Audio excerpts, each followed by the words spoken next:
Je sa vám to akože tiež, alebo som len jediná? Lebo ja som mala sen, že ja neviem, teraz si myslím, že napríklad som bola na hrade a padala som, hej? Alebo niečo také proste sprostať som akože mala. Hej? A proste zrazu si myslíš, že si ako keby to zvládla sa to sama proste, ako keby sa ti to stalo. Reálne ako keby si bola vo svojom vlastnom živote.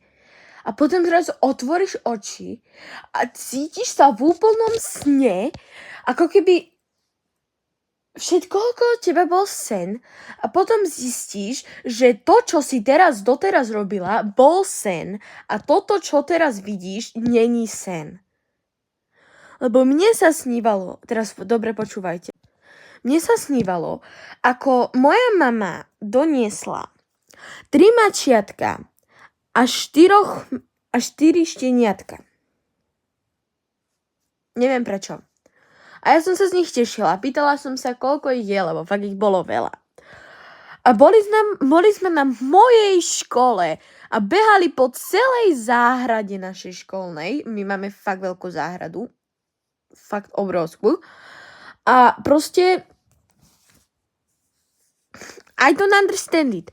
A potom sme sa nejak z kliknutia v nejakom obchode toto a ja som mala pri sebe také malé bielučké, chlpatučké mačiatko, ktoré bolo strašne zľaté a bolo to strašne divné.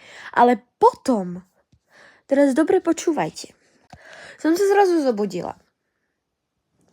A úplne normálka, ja som úplne normálne, potom som zaspala, ale potom sa mi zrazu začalo snívať, ako som mala narodeniny a šli sme nakupovať vianočné darčeky.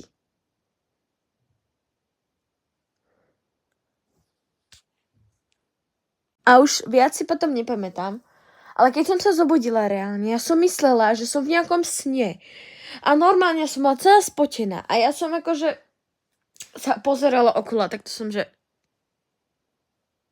what the fuck?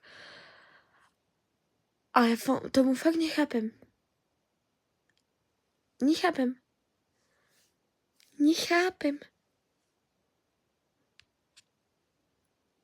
What the fuck? A to bolo ako keby všetko pre toto video, takže to som len chcela povedať, tak bye guys. Love ya, bye.